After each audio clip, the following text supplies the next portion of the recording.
ಎಕ್ಸಾಮಲ್ಲಿ ಕಮ್ಮಿ ಮಾರ್ಕ್ಸ್ ಬರ್ತಾ ಇದೆಯಾ? ಎಷ್ಟು ಓದಿದ್ರು ಮಾರ್ಕ್ಸ್ ಬರ್ತಾ ಇಲ್ವಾ? ಹಾಗಾದ್ರೆ ಖಂಡಿತ ಈ ವಿಡಿಯೋ ನಿಮಗೆ.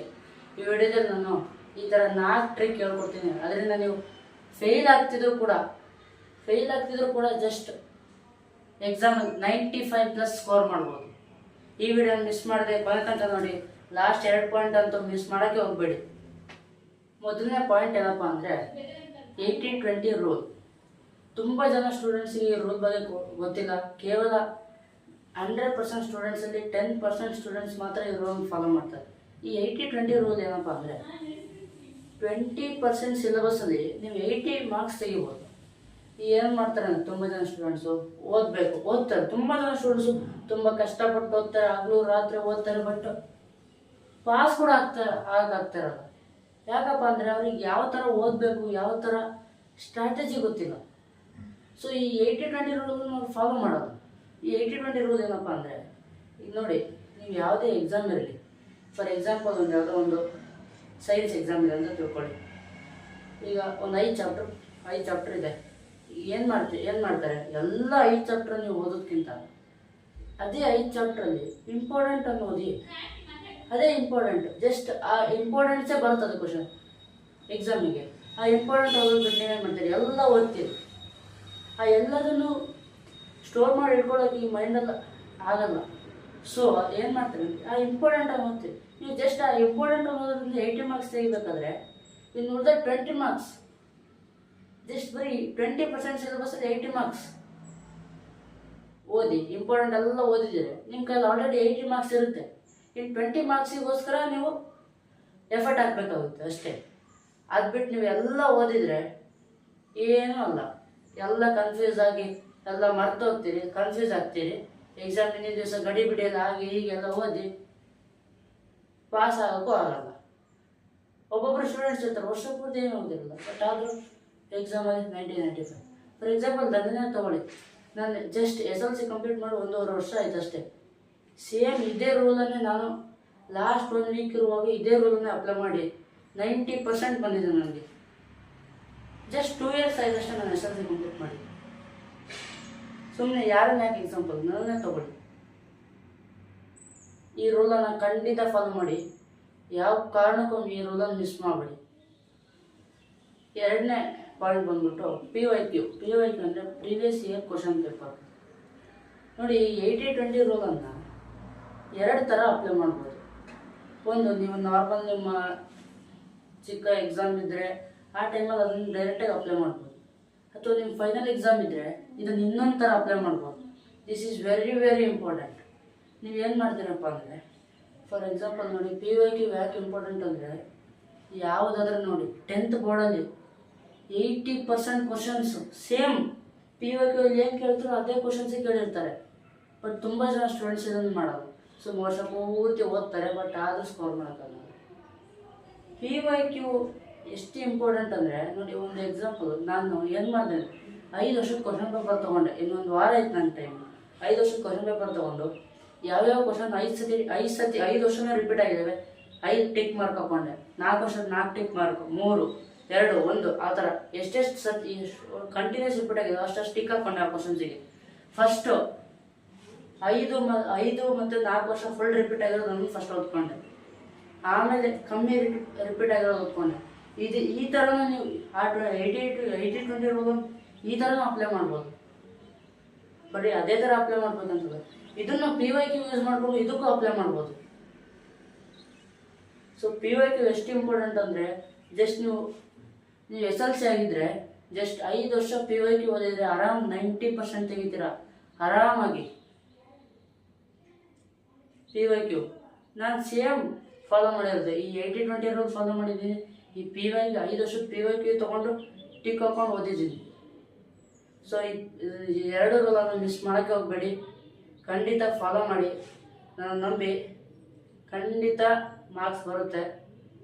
ಕರೆಕ್ಟಾಗಿ ಅದನ್ನು ಫಾಲೋ ಮಾಡೋದು ಮರಿಬೇಡಿ. ಸೊ ತುಂಬ ಜನ ಸ್ಟೂಡೆಂಟ್ಸು ಓಕೆ, ಈ PYQ ಆಯಿತು, ಈ 80-20 ರೂಲ್ ಆಯಿತು, ಬಟ್ ಈಗ ಓದಬೇಕಲ್ಲ, ಸ್ಟ್ರಾಟಜಿ ಆಯಿತು, ಬಟ್ ನೀವು ಓದಬೇಕಲ್ಲ. ಸೊ ಈ ಓದೋಕ್ಕೂ ಒಂದು ಟ್ರಿಕ್ ತೊಗೊಂಡ್ಬಂದಿದ್ದೀನಿ. ಹೇಗೆಂದರೆ, ಮಾರ್ನಿಂಗ್ ಸ್ಟಡಿ ಯಾಕೆ ಇಂಪಾರ್ಟೆಂಟ್ ಅಂದರೆ, ನೋಡಿ, ನೀವು ರಾತ್ರಿಯೆಲ್ಲ ಕುತ್ಕೊಂಡು ಓದೋದು ಒಂದೇ, ಬೆಳಗ್ಗೆ 2 ಅವರ್ಸ್ ಸ್ಟಡಿ ಮಾಡೋದು ಒಂದೇ. ಮಾರ್ನಿಂಗ್ ಸ್ಟಡಿ ಮಾಡೋದು ನಿಮ್ಮ ಲಾಂಗ್ ಟರ್ಮ್ ಮೆಮೊರಿಯಲ್ಲಿ ಸ್ಟೋರ್ ಆಗುತ್ತೆ. ಅದು ನಿಮಗೆ ತುಂಬ ದಿವಸ ತನಕ ಮರ್ತೋಗಲ್ಲ. ತುಂಬ ಇಂಪಾರ್ಟೆಂಟ್. ನೀವು ಬೆಳಗ್ಗೆ 5 ಗಂಟೆಗೆ ಎದ್ದು ಓದಿ, ನೀವು ಬೇಕಾದ್ರೆ ಟ್ರೈ ಮಾಡಿ, ಅದು ಎಷ್ಟು ದಿವಸ ನೆನಪಿರುತ್ತೆ. ಅದೇ ರಾತ್ರಿ ಓದಿ ನೋಡಿ ಎಷ್ಟು ದಿವಸ ನೆನಪಿರುತ್ತೆ. ಸೊ ಬೆಳಗ್ಗೆ ಎದ್ದು ಓದಿ, ಸುಮ್ಮನೆ ಓದೋದಲ್ಲ, ಅದು ಓದೋಕ್ಕೂ ಒಂದು ಸ್ಟ್ರಾಟಜಿ ಇದೆ. ಹೇಗೆಂದರೆ ಓದೋದಂದರೆ ಈಗ ಒಂದು ಫಾರ್ ಎಕ್ಸಾಂಪಲ್ ಒಂದು ಬುಕ್ ಇಟ್ಕೊಳ್ಳೋದು, ವಾಟ್ ಈಸ್ ಓಮ್ಸ್ ಲಾ, ಇದು ಲೈಕ್ ದಿಸ್ ಆ ಥರ ಓದ್ಕೊಂಡು ಹೋಗೋದಲ್ಲ. ನೋಡಿ, ಓದುವಾಗ ಬುಕ್ ಇಟ್ಕೊಂಡು ಪಕ್ಕ ಒಂದು ರಫ್ ನೋಟು ಪೆನ್ ಇಟ್ಕೊಳ್ಳಿ, ಬರೆದು ಕಲಿಬೇಕು. ತುಂಬ ಸ್ಟೂಡೆಂಟ್ಸ್ ಹೇಳ್ತಾರೆ, ಸರ್ ನಮಗೆ ಬರೆದು ಕಲಿಬೇಕಂದ್ರೆ ಅಷ್ಟು ಟೈಮ್ ಎಲ್ಲಿಂದ ತರೋದು, ನಾವು ಎಲ್ಲಿಂದ ಅಷ್ಟು ಟೈಮ್ ತರೋದು? ಓದಬೇಕು ಮತ್ತು ಅದನ್ನು ಬರಿಬೇಕು. ನೋಡಿ, ಬರೆಯೋದಂದರೆ ಅದು ಯಾರಾದರೂ ನಿಮ್ಗೆ ಬಂದು ಕರೆಕ್ಷನ್ ಮಾಡ್ತಾರೆ.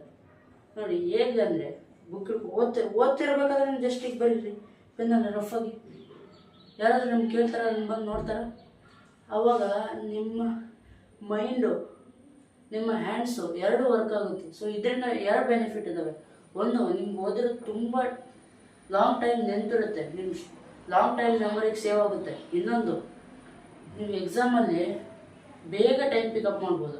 ನಿಮ್ಮ ಹ್ಯಾಂಡ್ಸ್ ಅಷ್ಟು ಬೇಗ ವರ್ಕ್ ಆಗುತ್ತೆ ಅಂದರೆ, ನೀವು ಒಂದು ಕ್ವಶನ್ ಓದಿದ ತಕ್ಷಣ ನಿಮಗೆ ಆನ್ಸರ್ ಪಟ್ಟ ಬರೆಯುತ್ತೆ, ಲೇಟ್ ಮಾಡಲ್ಲ. ನಿಮ್ಮ ಹ್ಯಾಂಡ್ಸಿಗೂ ನಿಮ್ಮ ಮೈಂಡಿಗೂ ಕೋಆಪ್ರೇಷನ್ ಬರುತ್ತೆ. ನೀವು ಎಷ್ಟು ಬರೆದು ಕಲಿತೀರಾ, ನಿಮ್ಮ ಹ್ಯಾಂಡ್ಸಿಗೂ ನಿಮ್ಮ ಬ್ರೈನಿಗೂ ಅಷ್ಟೇ ಕೋಆಪ್ರೇಷನ್ ಬರುತ್ತೆ. ಅದರಿಂದ ಅಷ್ಟೇ ಯೂಸ್ ಆಗುತ್ತೆ. ಬರೆದು ಕಲ್ತ್ರೆ ಏನು ಯೂಸು? ಅದರಿಂದ ತುಂಬ ಬೆನಿಫಿಟ್ ಇದೆ. ನೀವು ನೆನ್ಕೊಳಕ್ಕೆ ಹೋಗ್ಬೇಡಿ. ಬಾಯಲ್ಲಿ 10 ಸತಿ ಓದೋದು ಒಂದೇ, 1 ಸತಿ ಬರೆದು ಕಲಿಯೋದು ಒಂದೇ. 10 ಸತಿ ವಾಟ್ ಈಸ್ ಓಮ್ಸ್ ಲಾ, ಅದು ವಾಟ್ ಈಸ್ ನ್ಯೂಟನ್ಸ್ ಲಾ, ಆ ಥರ 10 ಸತಿ ಆನ್ಸರ್ ಓದೋದು ಒಂದೇ. ಅದೇ 1 ಸತಿ ಓದಿ 1 ಸತಿ ಬರೀರಿ, ಓದ್ಕೊತಾನೆ ಬರೀರಿ. ಇದೆ ಎಷ್ಟು ಬೆನಿಫಿಟ್ ಆಗುತ್ತೆ ನೋಡಿ. ಖಂಡಿತ ಈ ಫಾಲೋ ಮಾಡಿ ಇವತ್ತಿಂದನೇ ಶುರು ಮಾಡಿ. ಇವಾಗ ನಾಳೆಯಿಂದ ಮಾಡ್ತೀನಿ ಅವೆಲ್ಲ ಬಿಟ್ಬಿಡಿ. ಇವತ್ತಿಂದನೇ ಶುರು ಮಾಡಿ. ಆಲ್ರೆಡಿ ಇನ್ನು ಎಕ್ಸಾಮ್ ಏನು ಭಾಳ ದಿವಸ ಇಲ್ಲ, 3-4 ತಿಂಗಳಿದೆ. ಈ ರೂಲ್ಸನ್ನು ಮರೀದೆ ಫಾಲೋ ಮಾಡಿ. ಇವತ್ತಿಂದನೇ ಡೈಲಿ ಬೆಳಗ್ಗೆ 2 ಅವರ್ಸ್ ಸ್ಟಡಿ ಮಾಡಿ, ಖಂಡಿತ ಸ್ಟಡಿ ಮಾಡಿ. ನಾನು 10th ಇರುವಾಗ ಹಾಗೆ ಮಾಡ್ತಾಯಿದ್ದೆ. ಬೆಳಗ್ಗೆ ರಾತ್ರಿ ಓದ್ತಿರೋದು, ರಾತ್ರಿ 10-10ವರೆಗೆಲ್ಲ ಮಲ್ಕೊತಿದ್ದೆ, ಬೆಳಗ್ಗೆ 5 ಗಂಟೆಗೆ ಓದ್ತಿದ್ದೆ. ನೋಡಿ, ಖಂಡಿತ ಫಾಲೋ ಮಾಡಿ. ಹಾಗೆ ಎಲ್ಲರೂ ಈ ಚಾನಲ್ನ ಸಬ್ಸ್ಕ್ರೈಬ್ ಮಾಡಿಲ್ಲ ಅಂದರೆ ಮೈಂಡ್ಸೆಟ್ ಆಫ್ ಮೋಟಿವೇಶನ್ ಸಬ್ಸ್ಕ್ರೈಬ್ ಮಾಡ್ಕೊಳ್ಳಿ. ಹಾಗೆ ಈ ವಿಡಿಯೋಗೆ ಲೈಕ್ ಮಾಡೋದು ಮರಿಬೇಡಿ. 4ನೇ ಪಾಯಿಂಟ್ ಏನಪ್ಪ ಅಂದರೆ ಮೆಮೊರಿ ಪವರ್. ಈಗ ಓದಿರೋದು ತುಂಬ ಜನಕ್ಕೆ ಏನು 10 ನಿಮಿಷಕ್ಕೆ ಮರೀತಾರೆ ತುಂಬ ಜನ ಸ್ಟೂಡೆಂಟ್ಸು. ಯಾಕೆ ಈ ಪ್ರಾಬ್ಲಮ್ ಆಗ್ತಿದೆ ನೋಡಿ. 2 ಮೆಥಡ್ ಹೇಳ್ತೀನಿ ನಿಮಗೆ. ಫಸ್ಟ್ ಮೆಥಡ್ ಬಂದ್ಬಿಟ್ಟು ಡೈಲಿ ಬೆಳಗ್ಗೆ 10 ಮಿನಿಟ್ಸ್ ಮೆಡಿಟೇಷನ್ ಮಾಡಿ, ಜ್ಞಾನ ಮಾಡಿ. ಇದು ಎಷ್ಟು ಯೂಸ್ ಅಂದರೆ ನಿಮ್ಮ ಮೈಂಡ್ ಮೆಮೊರಿ ಪವರನ್ನು ಇನ್ಕ್ರೀಸ್ ಮಾಡುತ್ತೆ. ನೀವು ಏನೇ ಓದಿದ್ದು ಲಾಂಗ್ ಟರ್ಮ್ ಮೆಮೊರಿಯಲ್ಲಿ ಸೇವ್ ಆಗುತ್ತೆ. ಸೊ ಡೈಲಿ 10 ನಿಮಿಷ. ನಿಮ್ಗೆ ಗೊತ್ತಿಲ್ಲ ಹೇಗೆ ಮಾಡೋದು, ಹೇಗೆ ಮೆಡಿಟೇಷನ್ ಮಾಡೋದು ಅಂದರೆ, ಈ ವಿಡಿಯೋ ಡಿಸ್ಕ್ರಿಪ್ಷನಲ್ಲಿ ಮಿರಾಕಲ್ ಆಫ್ ಮೈಂಡ್ ಅಂತ ಒಂದು ಆ್ಯಪಲ್ಲಿ ಲಿಂಕ್ ಕೊಟ್ಟಿದ್ದೀನಿ. ಪ್ಲೇಸ್ಟೋರಿಗೆ ಹೋಗಿ ಡೌನ್ಲೋಡ್ ಮಾಡಿಕೊಂಡು ಈ ಆ್ಯಪಲ್ಲಿ 7 ಮಿನಿಟ್ಸ್ ನೀವು ಬೇಕಾದ್ರೆ ಕಂಟಿನ್ಯೂ ಮಾಡ್ಬೋದು. ನಿಮ್ಗೆ ಇಂಟ್ರೆಸ್ಟ್ ಮಿನಿಮಮ್ 7 ಮಿನಿಟ್ಸ್ ಮೆಡಿಟೇಷನ್ ಮಾಡಿ ಡೈಲಿ ಬೆಳಗ್ಗೆ. ಇದನ್ನು ನಾನು 2 ಇಯರ್ಸ್ ಆಯಿತು ಇದನ್ನು ಮಾಡ್ತಾಯಿದ್ದೇನೆ. ಸೊ ಇದನ್ನು ಮೆಡಿಟೇಷನ್ ಮಾಡಿ, ನಿಮ್ಮ ಮೆಮೊರಿ ಪವರ್ ಆಟೋಮೆಟಿಕ್, ನಿಮ್ಮ ಪವರ್ ಎಷ್ಟು 10 ನಿಮಿಷ 10 ನಿಮಿಷದಿಂದ ಓದಿರೋದು ನೆನಪಿಲ್ಲ ಅಂದರೂ ಕೂಡ ಆರಾಮಾಗಿ ನಿಮ್ಮ ಮೆಮೊರಿ ಪವರ್ ಇನ್ಕ್ರೀಸ್ ಆಗುತ್ತೆ. ಸೊ ಇದನ್ನು ಮಾತ್ರ ತಪ್ಪದೆ ಫಾಲೋ ಮಾಡಿ. ನೆಕ್ಸ್ಟ್ ಇನ್ನೊಂದು ಏನಪ್ಪ ಅಂದರೆ ಸೋಷಿಯಲ್ ಮೀಡಿಯಾ ಅವಾಯ್ಡ್ ಮಾಡಿ. ಆದಷ್ಟು ಸೋಷಿಯಲ್ ಮೀಡಿಯಾ ಅವಾಯ್ಡ್ ಮಾಡಿ. ಯಾಕಪ್ಪ ಅಂದರೆ ನೋಡಿ, ನೀವು ಎಷ್ಟು ಓದ್ತಿರೋಲ್ಲ ಅದನ್ನು ನಿಮ್ಮ ಬ್ರೈನನ್ನು ಈ ಸೋಷಿಯಲ್ ಮೀಡಿಯಾ ಅರ್ಧ ಹಾಳು ಮಾಡುತ್ತೆ. ನೀವೇನು ಕೈ ಹಿಡ್ಕೊಂಡು ನೋಡ್ತಿದ್ದೀರ mobile, games, social media, Instagram, Facebook, ಇದು ಅರ್ಧ ಹಾಳು ಮಾಡುತ್ತೆ. ನೀವು ಓದಿರೋದು ಮರ್ತೋಗೋದು ಅರ್ಥ ಇದರಿಂದ. ಸೊ ಹಂಗೂ ನಿಮಗೆ ಗೊತ್ತಿಲ್ಲ ಹೇಗೆ ಅವಾಯ್ಡ್ ಮಾಡೋದು ಅಂದರೆ, ಈ ವಿಡಿಯೋ ಡಿಸ್ಕ್ರಿಪ್ಷನಲ್ಲಿ ಇನ್ನೊಂದು ವಿಡಿಯೋ ಲಿಂಕ್ ಹಾಕಿದ್ದೀನಿ. ಆ ವಿಡಿಯೋದಲ್ಲಿ ನಾನು ನಿಮಗೆ ಹೇಗೆ ಓದಬೇಕು, ಹೇಗೆ ನಿಮ್ಮ ಸೋಷಿಯಲ್ ಮೀಡಿಯಾ ಅವಾಯ್ಡ್ ಮಾಡಬೇಕಂತ ತಿಳಿಸ್ಕೊಟ್ಟಿದ್ದೀನಿ. ಆ ವಿಡಿಯೋ ಮಿಸ್ ಮಾಡಿದೆ ನೋಡಿ. ಇದೇ ಥರ ವೀಡಿಯೋಸ್ಗಾಗಿ ಈ ಚಾನಲ್ ಇನ್ನೂ ಸಬ್ಸ್ಕ್ರೈಬ್ ಮಾಡಿ, ಸಬ್ಸ್ಕ್ರೈಬ್ ಮಾಡಿ. ಹಾಗೆ ಲೈಕ್ ಮಾಡಿ, ಶೇರ್ ಮಾಡಿ, ನಿಮ್ಮ ಫ್ರೆಂಡ್ಸಿಗೂ ತಪ್ಪದೆ ಶೇರ್ ಮಾಡಿ ಅಂತ ಹೇಳ್ತಾ, ಇವತ್ತಿಂದ ಫಾಲೋ ಮಾಡೋರು ಫಾಲೋಯಿಂಗ್ ಫ್ರಮ್ ಟುಡೇ ಅಂತ ಕಮೆಂಟ್ ಮಾಡಿ. ಇದೇ ಥರ ವೀಡಿಯೋಸ್ ನಾವು ನಿಮ್ಮಂಥ ಸ್ಟೂಡೆಂಟ್ಸಿಗೆ ಇನ್ಸ್ಪೈರ್ ಮಾಡ್ತಾ ಇರ್ತೀವಿ, ನಿಮ್ಮಂಥವ್ರನ್ನ ಟ್ರ್ಯಾಕಿಗೆ ತರ್ತಾ ಇರ್ತೀವಿ. ನೀವು ಎಲ್ಲೇ ಇರಲಿ, ನಾವು ಹೇಳೋ ಟಿಪ್ಸ್ ನೀವು ಫಾಲೋ ಮಾಡ್ತೀರ ಅಂದರೆ ಖಂಡಿತ ನೀವು ಜೀವನದಲ್ಲಿ ಸಕ್ಸಸ್ ಆಗಿ ಆಗ್ತೀರ ಅಂತ ಹೇಳ್ತಾ ಈ ವಿಡಿಯೋ ಮುಗಿಸ್ತಾ ಇದ್ದೀನಿ. Thank you very much. Bye.